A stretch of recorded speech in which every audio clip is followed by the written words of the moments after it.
Hai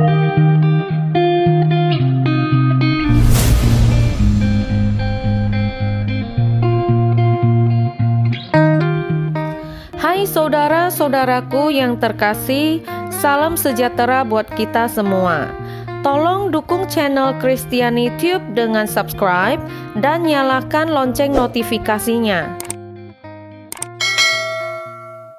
Para arkeolog menggali sebuah situs kuno untuk menemukan petunjuk menarik yang dapat menandakan tempat di mana Yesus melakukan mukjizat pertamanya di Kana. Jaringan terowongan rahasia yang misterius yang digali di Israel dapat menjadi situs di mana orang Kristen percaya bahwa Yesus mengubah air menjadi anggur. Penemuan ini dapat mengakhiri perdebatan selama berabad-abad tentang di mana Kristus melakukan mukjizat pertamanya. Para peziarah telah lama berbondong-bondong ke Kfar Kana, sebuah kota di Israel Utara yang diyakini beberapa orang bahwa kota itu dibangun di atas pemukiman kuno Kana. Di Kana inilah Injil Yohanes mengatakan bahwa Yesus menghadiri sebuah pesta pernikahan di mana anggurnya habis.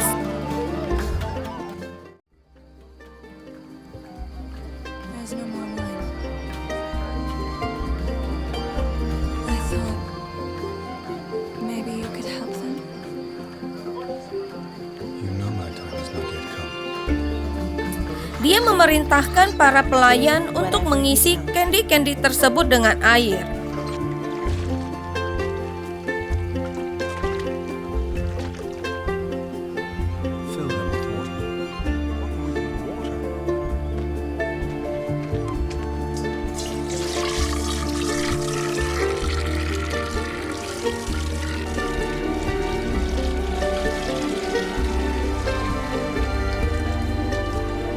Yang kemudian secara ajaib berubah menjadi anggur.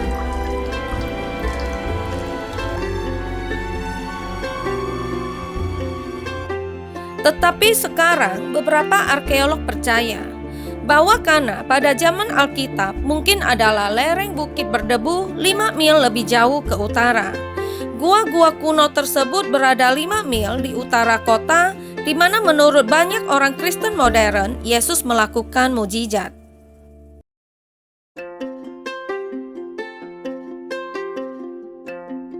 Ini adalah situs bekas Khirbet Kana, sebuah desa Yahudi antara tahun 323 sebelum Masehi dan 324 sesudah Masehi, di mana para arkeolog telah menemukan sejumlah petunjuk yang menarik. Penggalian di sana telah mengungkapkan sebuah jaringan terowongan yang digunakan untuk ibadat Kristen. Mereka juga ditandai dengan salib dan referensi pada Kyrie Lesu, frase Yunani yang berarti Tuhan Yesus. Dan luar biasanya, sebuah altar dan rak menampung sisa-sisa bejana batu dengan ruangan untuk 5 buah lainnya. 6 kendi batu seperti ini menampung anggur dalam catatan Alkitab tentang mukjizat. Dr. Tom McCullough yang memimpin penggalian tersebut mengatakan ada 3 situs lain dengan klaim yang bisa dipercaya sebagai Kana di kitab suci.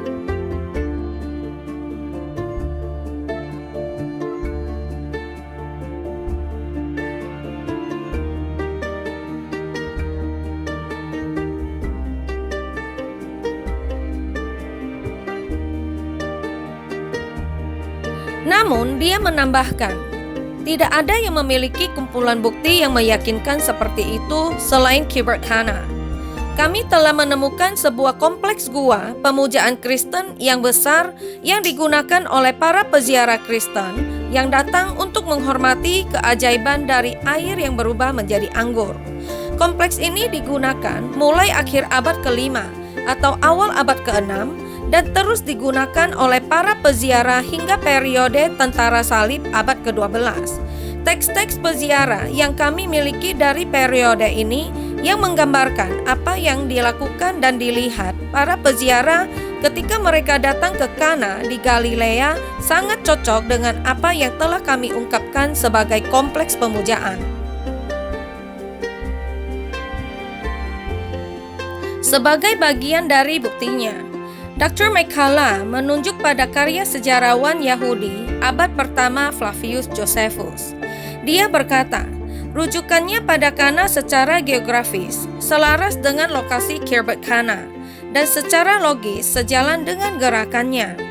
Referensi ke Kana dalam Josephus, Perjanjian Baru dan dalam teks-teks para rabi akan menyatakan bahwa desa itu adalah sebuah desa Yahudi dekat Laut Galilea dan di wilayah Galilea yang lebih rendah.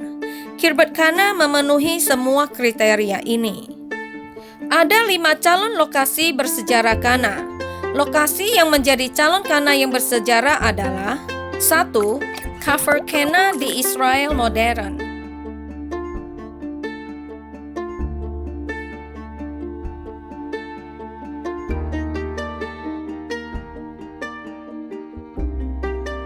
2. Khirbet Kana yang juga disebut Kenneth El Jalil di Israel modern.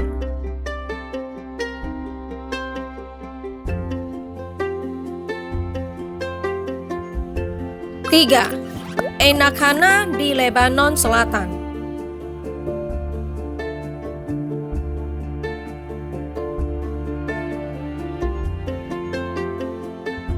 4. Kana di Lebanon Selatan.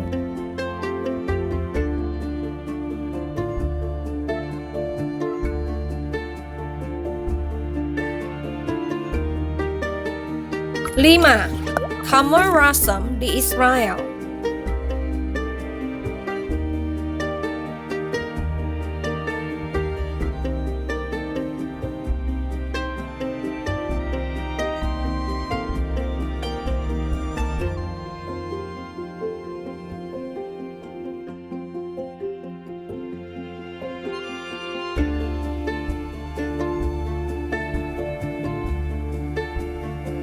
'Mengenai situs yang lebih terkenal di Kafr Kana, Dr. McCullough skeptis.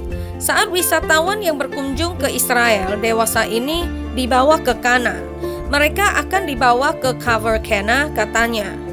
Namun situs ini tidak diakui sebagai situs ziarah bagi mereka yang mencari Kana hingga tahun 1700-an. Pada titik ini, para Fransiskan mengelola ziarah Kristen dan memfasilitasi perjalanan yang mudah daripada akurasi historis.